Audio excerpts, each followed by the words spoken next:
जो बिक्रमजीत पंजाबी है ना, ये ते मुकदमा होना चाहिए।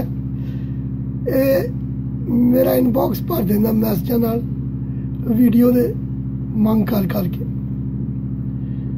असल च मेरा गला भी कुछ खराब है ते तबीयत भी ठीक नहीं तो मैं कोशिश करदा कि यार नज़म दे नाल वीडियो बना के ला ही दें। तो मार्क्स दे वाले नाल जिहड़ी नज़म सी ओदी वीडियो जिहड़ियां कुछ लाइनां ने मैं बिक्रमजीत पंजाबी दी नज़र ही कर देना।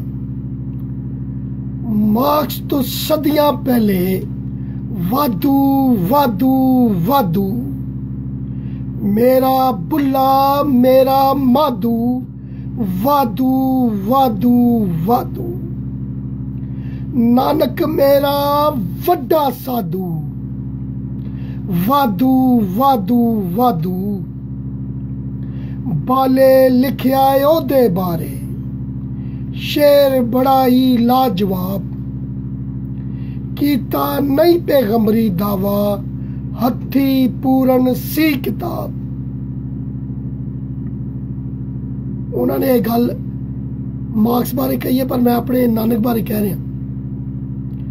कीता नहीं पैगंबरी दावा, हथी पूरन सी किताब, सारा जुस्सा टोल रहा हाँ, रब जाने मैं किथे हाँ, अपनी हथी पौड़ियां सारियां टा बैठा वां, मत्थे लिखी रोजी सारी, वक्त तो पहला खा बैठा वां, गिरजा मस्जिद मंदिर सारे, हथी आप गवा बैठा वां, तैनू लभण दे चक्कर विच जारी बूटी बीजी सी जो, हथी आपे खा बैठा वां, अपना आप मुका बैठा